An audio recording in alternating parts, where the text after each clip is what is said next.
Quoi as-tu fait ici? Et ici, ben, nous, en fait, au départ, le terrain était tout nettoyé, en fait, tout en friche. Et puis après, on avait tout nettoyé. C'était tout. Il n'y avait plus d'herbe et tout, machin. Et puis après, on a fait une formation de permaculture. C'est-à-dire qu'on nous a appris qu'il fallait laisser la nature, c'est-à-dire des herbes pousser normalement, comme dans avant, en fait. Et donc, depuis, on a laissé la nature faire comme. Et puis on a commencé à planter voilà, de la pomme de terre, les brinjelles, la salade. Et puis laisser voilà, les herbes autour et seulement supprimer les herbes qui gênaient. Et après, voilà, ben depuis, on voit que le terrain vit mieux. Là, on voit qu'il y a des petites bestioles qui arrivent, des petits papillons. Et voilà, on a même fait un bassin pour si voilà, s'il y a des oiseaux ou les petits insectes peuvent venir boire de l'eau et tout. Donc voilà, donc En combien de temps vous avez travaillé? ben là ça fait 8 mois. 8 mois que je suis ici. Et quoi, en termes d'agriculture, de permaculture, vous l'avez vraiment appris? Ben justement de revoir, de laisser la nature prendre le dessus en fait, de pas arracher toutes les herbes. Quand nous on disait les mauvaises herbes, en fait on a appris qu'il n'y a pas vraiment de mauvaises herbes parce qu'il y a toujours des herbes qui servent pour les insectes et voilà, pour éviter que justement ces insectes-là viennent attaquer ce qu'on a planté. Donc ils partent sur les herbes qu'on a laissées et ils peuvent voilà, se nourrir de...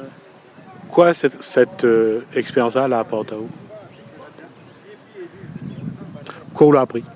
Plein de choses. Et vous trouvez que c'est enrichissant pour vous? Oui, très enrichissant.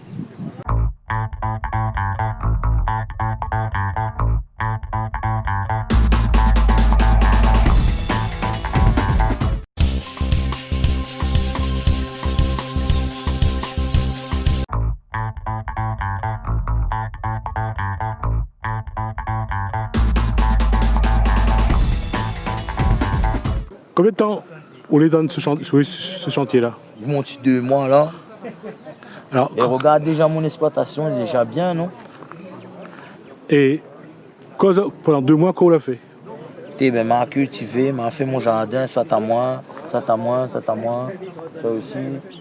Je pense que m'a bien travaillé, t'es là aussi, mes gars jouent avec, mais comme n'a pas assez de matériel, ben, le terrain reste sec. Alors, quoi il manque encore comme moyen pour aller plus loin?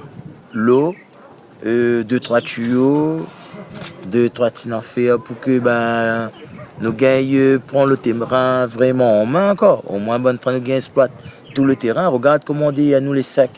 Si on avait l'eau là, t'es plus vert que ça, on a combat, planté, t'es là, on a 2-3 trucs. Mais il manque beaucoup d'eau pour que les affaires pètent en fin de compte. Et en 2 mois, quoi on l'a appris? Et ben beaucoup de choses. Déjà, je te connais déjà, on a 2-3 connaissances là-dedans. Et ben là, il est content ben, de gagner un terrain pour que il monte à Zot comme dans la main verte en fin de compte. Et aussi, ben, fait développer ça, ben, il faut à nous des matériels et m'y attendre que ça. Nous, toute l'équipe. Personnellement, quoi ça y apporte à vous de pouvoir travailler la terre? Et ben, elle est bien pour mon santé, me vient en forme et me dire comment, ben, il rend en moi aussi, développe en moi plus dans des trucs aussi, ouais, pour faire le jardin, ouais, décoratif, comment, 2-3 petits trucs. Ah, elle est bien, on travaille la terre. Me dire, ouais, c'est un plus. Et par rapport à avant, aujourd'hui, Eh ben, après... mais on n'est pas moins. La mille est rayonnée, et aime ça. Voilà, c'est la terre qui veut vivre en moi. Ouais. Et donc, j'espère qu'elle va continuer sérieux et qu'elle va donner à nous moyens pour que nous développions nos affaires, surtout pour toute l'équipe. Et pour moi-même, surtout. Parce que même, j'aime ça, moi. Regarde mon jardin est vert. Et... Votre jardin, les verts, d'accord. Aujourd'hui, quoi vous veut comme projet pour ta venir? Ben, nous voulons que ça développe mieux parce que là, on commence à planter, mais ça pas quitter là pour abandonner terre là en fin de compte.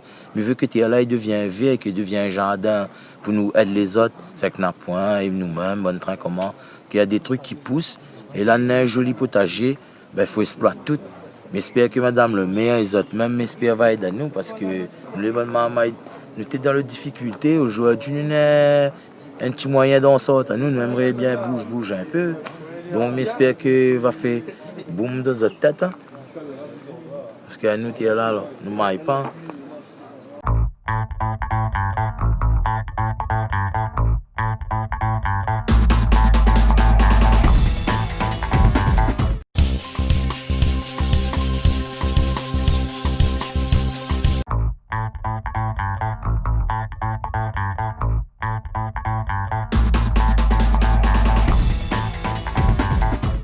Comment a été mis en place cette formation? Bon, alors cette formation a été mise en place par le biais du projet qu'on a présenté à la DIECT pour mettre en place un ACI. Et en fonction de ça, donc, on a vu un peu avec l'Omega Formation quel type de formation pourrait bien intéresser ces personnes. Et comme en ce moment, on a entendu parler de la permaculture, donc on s'est lancé dans cette façon de cultiver, quoi. Est-ce que ça a été facile à mettre en place une formation en permaculture? Bon, facile, oui et non. Facile dans la mesure où, pédagogiquement, on va dire oui.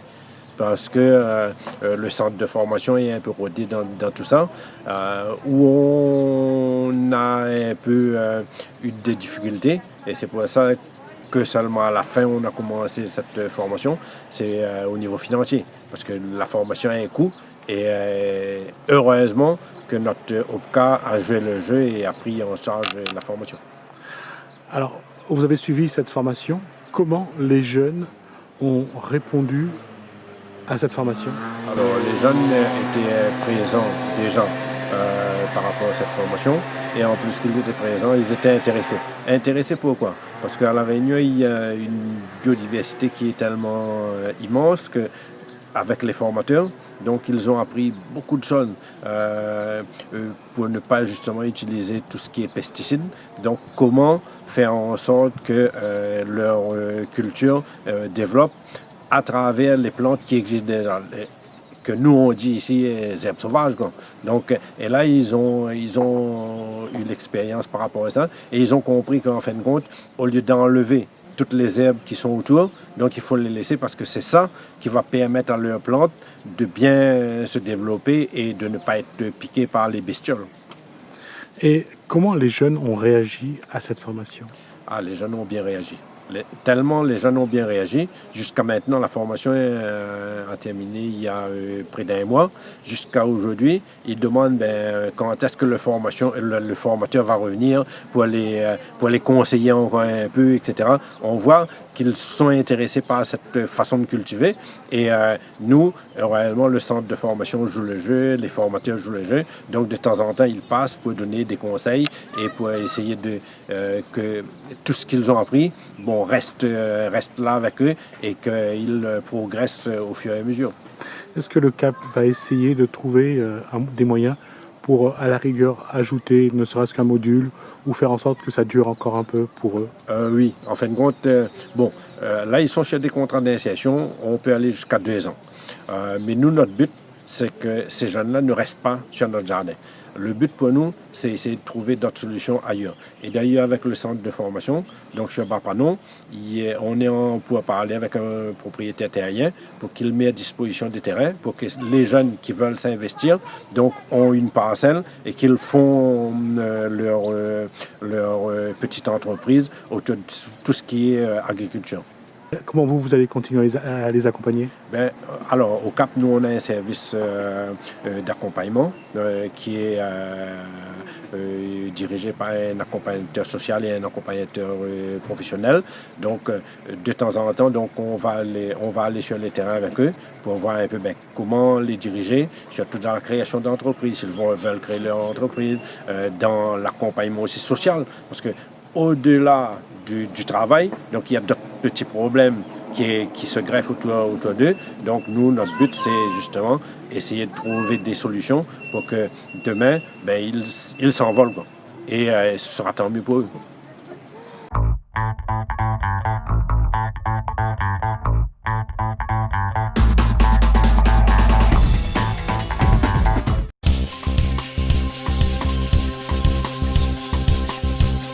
On va parler de quelque chose qui nous touche et qui parle de la Réunion. On va essayer de voir un petit peu, avant qu'on commence à parler de créole, avec Christian Gelma et avec Noéline Ferrard, on va parler de mulâtre, c'est dans Causement Réunionnais.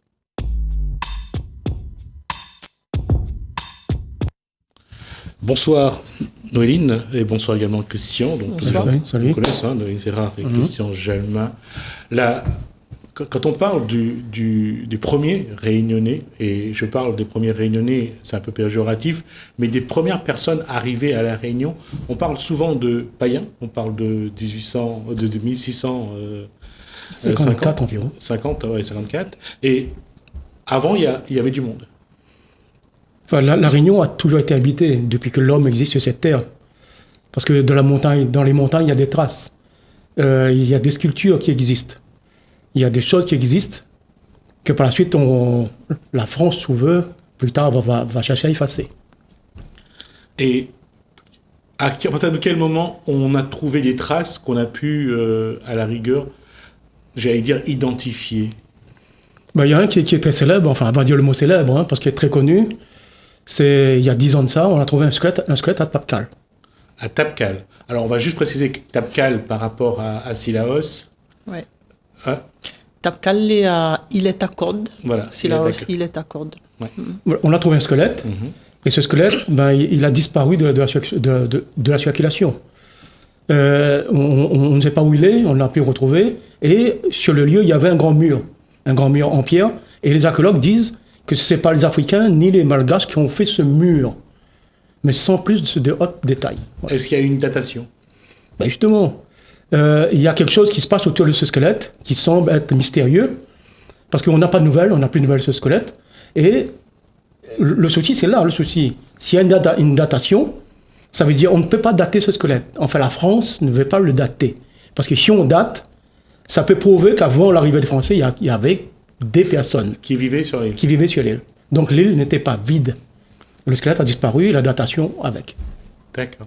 Alors, comment aujourd'hui dire que voilà, à 1600 quelque chose, il y avait déjà des personnes sur l'île? C'est par rapport à ce squelette. Ce squelette existe. D'accord. Donc il y a une preuve qu'il y a des gens. D'accord. Mais avant Payen, qui était là? Avant l'arrivée de Louis Payen et des femmes malgaches, qui étaient sur cette île? Avant, il y avait les 12 mutins français. D'accord. Là, nous sommes en 1642, dans ces périodes-là. Alors, 12 mutins, on va essayer de rappeler le nom du bateau, si on a eu. Moi, dans mon transmission historique d'école Poknenen et de Banagal Ferra, on nomme pas le nom des bateaux. Parce que ça me pose un souci. Actuellement, l'école actuelle enseigne les enfants le nom des capitaines, des matelots et du bateau, mais pas ce qui était à l'intérieur.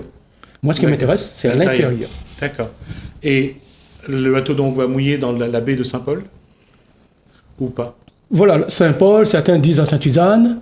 Alors voilà, ça c'est un point sur lequel je reviendrai, parce que j'ai dit à quelqu'un qu'on aura l'occasion de revenir, à savoir Sainte-Suzanne, Saint-Paul. L'un des responsables de Sainte-Suzanne, des élus de Sainte-Suzanne, avait mis en avant le fait que normalement c'est Sainte-Suzanne qui est le premier endroit qui a été habité. Saint-Paul revendique la même chose. Alors, est-ce qu'on a une réponse à ce point-là? On ne sait pas, moi, je ne suis pas historien, mais sauf que j'ai des indications. Un bateau accroche toujours là où il y a une plage. D'accord. Il n'aborde pas où il y a des galets, il était dangereux. Saint-Suzanne est très dangereux. Voilà. Peut-être la réponse est là. Peut-être aussi. On parlera du Barachois une autre fois aussi. Alors, les 12 mutins sont débarqués sur l'île de la Réunion. Voilà, il y a 12 mutins. Ils sont 12 hommes. Et au nombre de 12. Pourquoi 12? On parlera ça plus tard, parce que le 12, c'est le nombre de la création. Parce que tout ce qui est fait à La Réunion, à partir de ces 12 mutins, est fait dans une revendication créative. 12, c'est le signe de la création de 12 mois, 12 heures, 12 années, 12 signes de zodiaque. Tout est en 12. C'est en cycle alors. 12 apôtres, 12 coups de minuit. Tout ça, c'est un signe avec la création. Donc, ces 12 mutins, ce sont les premiers emblèmes de la création de l'île. Mais que des hommes, il n'y a pas de femmes. D'accord. Combien de temps ils vont rester sur l'île? Ils vont rester 4 ans. D'accord. Mais 4 ans, Fort-Dauphin, le commandant va croire qu'ils sont morts. Parce qu'on les a déportés pour mourir. Ah, d'accord. C'est une punition, alors. C'est une punition. D'accord. Juste pour dire, parce qu'en fait, peut-être, ils n'étaient pas d'accord qu'on massacre les Antandroy, les Antanos, près de Fort-Dauphin. Ils n'étaient pas d'accord. Parce que moi, de mon recherche, je m'y trouve après, 4 ans après, un nouveau commandant arrive à Madagascar, Fort-Dauphin, et veut attaquer les Antandroy, les Antanos. Donc, il va rechercher ces 12 mutins pour avoir plus de bras pour batailler. Donc, ça veut dire, premier, ils n'étaient pas d'accord. Et en deuxième, on les rembarque, mais ils disparaissent de l'histoire. D'accord. On ne sait pas ce qu'ils sont devenus. On ne sait pas. D'accord. Mais il y a une chose quand même qui est sur la Réunion, c'est que on a remis il y a quelque temps en cause, en doute, cette grotte des premiers mutins. Alors, est-ce que c'est les premiers Français, les premiers Réunionnais, les premiers mutins? Il y a tout un contexte qui est posé. En fait, l'histoire ne peut pas s'écrire comme ça. Ouais. Par exemple, moi, je suis un homme, j'arrive en Amérique, sur une plage, et on dit le premier Réunionnais arrive. Si le premier Réunionnais, ça veut dire qu'il faut avoir des enfants. Ouais. Le premier doit être un enfant. Là, il n'y a pas d'enfants. Ce sont des hommes qui voyagent sur la mer et qui débarquent. Ce ne sont pas des premiers, normalement. Donc, il faut garder le terme les premiers Français, non pas les premiers Réunionnais. Non, des premiers hommes qui débarquent sur cette île. D'accord. Si on parle des premiers hommes, au IVe siècle, les musulmans s'arrêtaient également sur l'île. Hein. Ben voilà. Et avant eux, il y en a eu énormément. Oui. On n'a pas plein là-dedans. Ouais. Mais en Égypte, l'Égypte antique est venue dans la zone océan Indien. Ouais. Les Chinois, les Arabes, les Portugais, les Espagnols. Alors, comment on doit appeler ces 12 mutins qui ont été débarqués, qui pour certains sont restés dans cette grotte à Saint-Paul? Ben nous, dans l'école Pogpoginen, l'école Van Galifera, on va nommer ces personnes. C'est un inventement. Parce qu'ils n'ont rien créé. D'accord. Et en plus, ils ont rencontré des gens qui les ont aidés à être bien, parce que quand 4 ans après, le bateau vient les chercher pour batailler contre les Antanos et les Antandroy, ils sont en très bonne santé. Ouais. Très, très, très bonne santé. D'accord. Mais il n'y a pas de trace pour dire qu'est-ce qu'ils ont fait. D'accord. Alors, après ces mutins qui repartent, qui sont les suivants? Ben, plus tard, c'est-à-dire là, nous sommes vers 1754. Donc c'est Louis Payen? Je ne suis pas historien, hein. Je nomme des dates comme ça. Hein. C'est Louis Payen qui amène 3 femmes et 7 hommes malgaches. D'accord. Louis Payen arrive avec un compagnon. Alors ce nom-là, ce compagnon, son nom, on n'a jamais trouvé. Parfois on trouve, mais on ne sait pas si c'est lui, mais il y a un compagnon. D'accord. Donc c'est mystérieux encore, c'est mystérieux. Ouais. Et là on reste aussi à 12. 3 femmes, 7 hommes et 2 hommes. Encore 12, signe de 12, signe de la création. D'accord. Et c'est là que ça a mal se passé. Voilà, peut-être, mais peut-être le livre parle un peu de la femme, de cette époque-là, ces 3 femmes. Les 3 femmes étaient vraiment les reines à ce moment-là. L'esprit des femmes. Mais quittez-les, les 3 femmes. C'était des Antanos, sûrement. Antanos, ça veut dire c'est des îlettes. Le mot îlette ici, îlette à corde, le prononcer, vient de cette là. Ce n'est pas des petites îles. Les îlettes sont des petits parterres, des petits jardins. Des petits endroits. Voilà. Oui, moi, parce que je attendre mon tour par rapport en tant que femme dans l'histoire. Et en tant que femme, les 3 femmes-là, comme l'a dit Pink Floyd, pour moi, quand vous arrivez ici, là c'est mon vérité à moi, et quand vous arrivez ici, vous apporte la vie. Il dit que la vie existe, mais la vie, pour moi, il vient déjà en premier de la mea Théa, quand la relation avec la femme, la relation avec l'homme aussi. Parce que dans toute la nature, et ces femmes-là, elles apportent cette connexion avec la nature que nous, enfants, je dirais, parce qu'il paraît dans l'histoire que tu dit que les Malgaches que l'on ici, première fois la pose de pied ici, l'appel à la Réunion, Zanaria veut dire Dieu, Théa de Dieu ou enfant de Dieu, mais que pas sur le fait entendu dans certains Maloya, il dit nous les enfants bon Dieu. C'est par rapport à ça. Et pour moi, la femme lui apporte la naissance de l'être, c'est-à-dire l'humain. Et la naissance de la connexion avec toutes celles qui entourent à nous. Et donc, il continue sur la femme, ce que ces femmes-là, ces méas-là, me diraient malgaches que l'a apporté, c'est une transmission très riche. Parce que quand on arrive sur un théâtre et que c'est où il doit faire naître cette théâtre-là, entre guillemets, par rapport à cette connexion qu'on aura avec la théâtre, et là où ça sort, c'est-à-dire Madagascar, là toujours été une connexion avec toutes ces entourages, toutes autres ressentis, toutes autres 5 sens. Et pour moi, c'est ça qu'il faut que la femme, moi en tant que femme réunionnais, m'y met en avant cette connexion qu'elle a été transmise. Et la femme, c'est le pilier pour moi. Le pilier soutenu par l'homme, parce qu'il ne faut pas dissocier les deux. Si nana la femme, il faut nana l'homme. Dans la nature, dans cette connexion, toute affaire, il faut un femelle et un mâle. Il faut un féminin et un masculin. Et c'est ça aussi fait la force de l'être humain. Il faut chacun y soutienne à l'autre.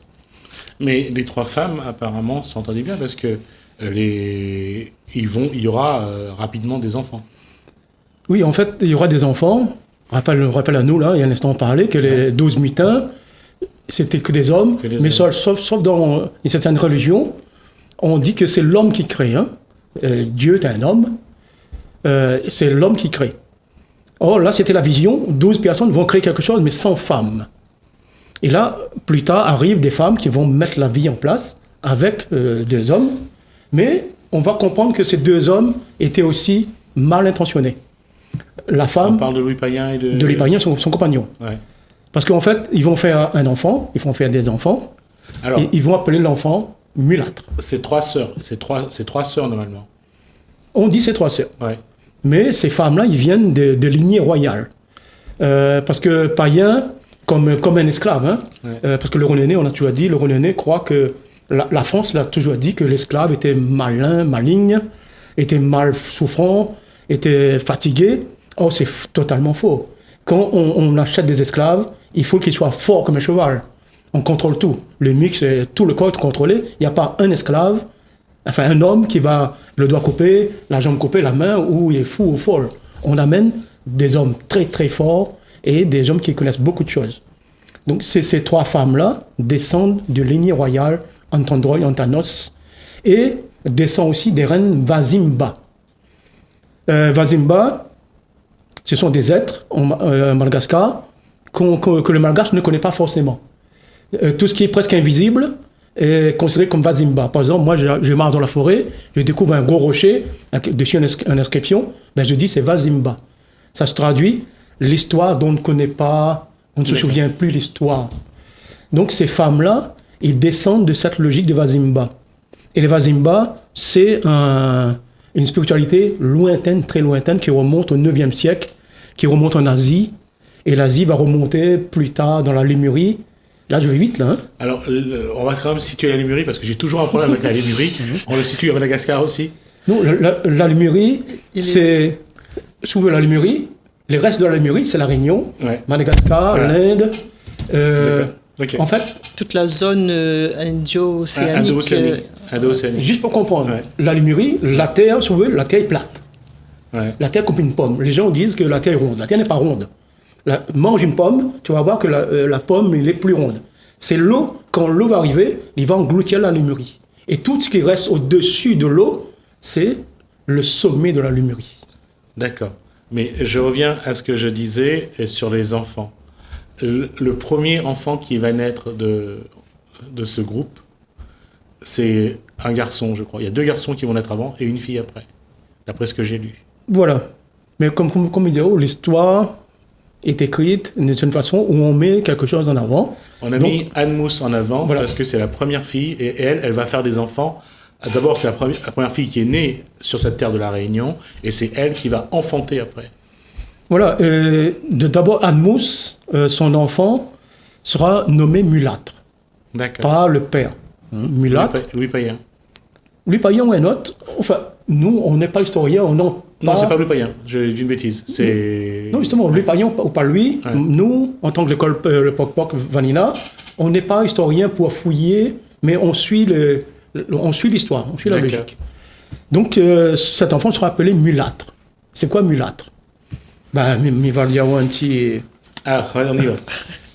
Mulâtre, si vous voulez, c'est le synonyme de métis. D'accord. Mais sauf métis, dis-le encore un peu clair et net. Mais mulâtre est vraiment insultant. Est-ce que mulâtre vient de la couleur des mules de l'époque?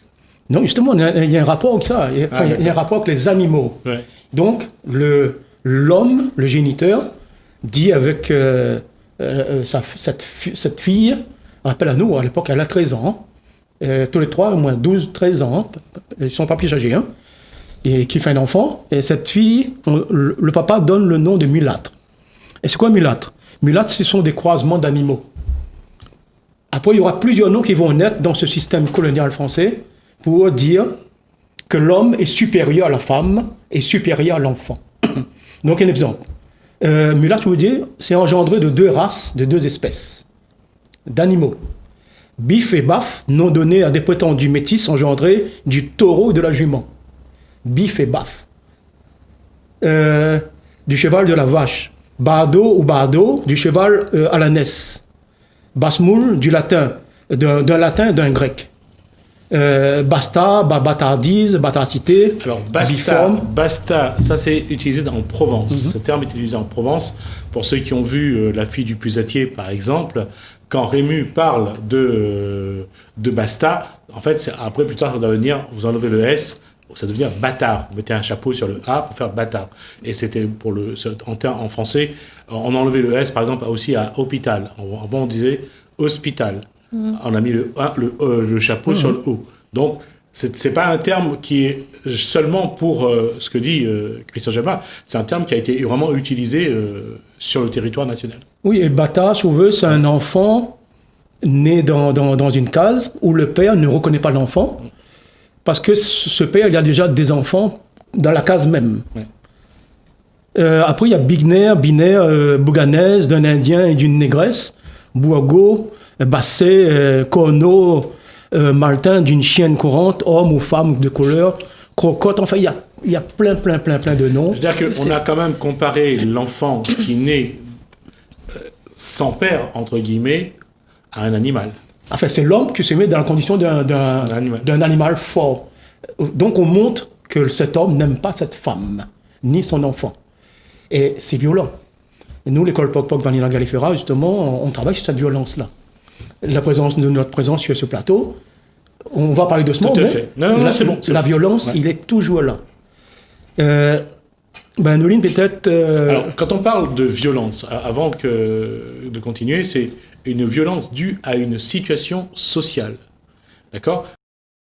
Qui crée ce contexte où l'enfant qui est bâtard, qui est mulâtre, ou bâtard si aujourd'hui, c'est que cet enfant-là n'est pas désiré et ça crée donc pour lui un contexte social qui va être violent dans lequel il va grandir. Toutes mes permettent à moi répondre là-dessus. Oui. Pour moi, déjà en tant qu'être humain, nous les nés dans la violence. Quand au moment il enfante, c'est en quelque sorte une violence. Oui. L'être humain même, il a cette partie violent en lui. Il a les deux, le violent et non violent. Et ensuite, la place où ça lie son éducation et sa culture, Nana toujours cette part de violence-là. Mais faut faire en sorte que nous pose à nous des questions pour que nous trouvions l'équilibre entre les deux. Parce que en tant que l'être humain même, il a cette partie de violence, ça ne gagne pas éradiquer. Donc, au niveau, par le niveau de la femme qui sait, pour moi, elle sait comment contrer cette violence. Et toutes les solutions, les entre la femme, parce que comme c'est lui qui donne la vie, il gagne gérer ça. D'où nous avait causé lundi passé le rôle des nénènes. Et puis aussi, cette violence, il vient aussi parce que l'homme, avant tout, est un animal. Souvenons-nous, dans la Bible, un espace dit, il y avait les animaux et l'homme est créé 7 jours après. Ça veut dire que nous sommes dans la création qui suit les animaux. Donc nous avons une colère animale en nous. Puis il y a eu cette phrase de Pascal qui disait que l'homme est une bête pensante, Donc pour montrer que même les philosophes du XVIIIe siècle étaient déjà dans cette démarche-là, qu'on était vraiment des animaux. Et c'est pour ça qu'on montre en Égypte antique, tous les dieux, ils ont des têtes d'animaux Anubis. et des corps d'hommes. Ouais. Les anciens, les très anciens, ils savent, ils sont plus près de la vérité que nous. Plus aujourd'hui, on va avancer dans le temps, on va s'éloigner de la vérité. Oui, je termine là-dessus. Il faut savoir que depuis le 19e siècle, et surtout après Darwin, l'être humain va essayer de s'éloigner le plus de son animalité, de son statut d'animal. Et Sam, il pense que c'est impossible. En fait, il faut qu'il, Noline soit d'accord, il faut qu'il rejoigne sa féminité. D'accord. Oui, ça aussi, parce que nous les androgynes, intérieurement, androgènes. L'androgynie, oui. Voilà. Donc, nous avons ces deux parts. Et tant que nous va laisser N prend le dessus sur l'autre, nous n'aura pas cet équilibre. Il n'y aura pas d'équilibre. Effectivement, merci Christian Gelman, merci à vous. En tout cas, ça a été vraiment très enrichissant. On continuera là-dessus la prochaine fois. Merci en tout cas pour cet échange. Merci à vous de nous avoir suivis. Merci Hélène, merci François. Je vous dis à bientôt.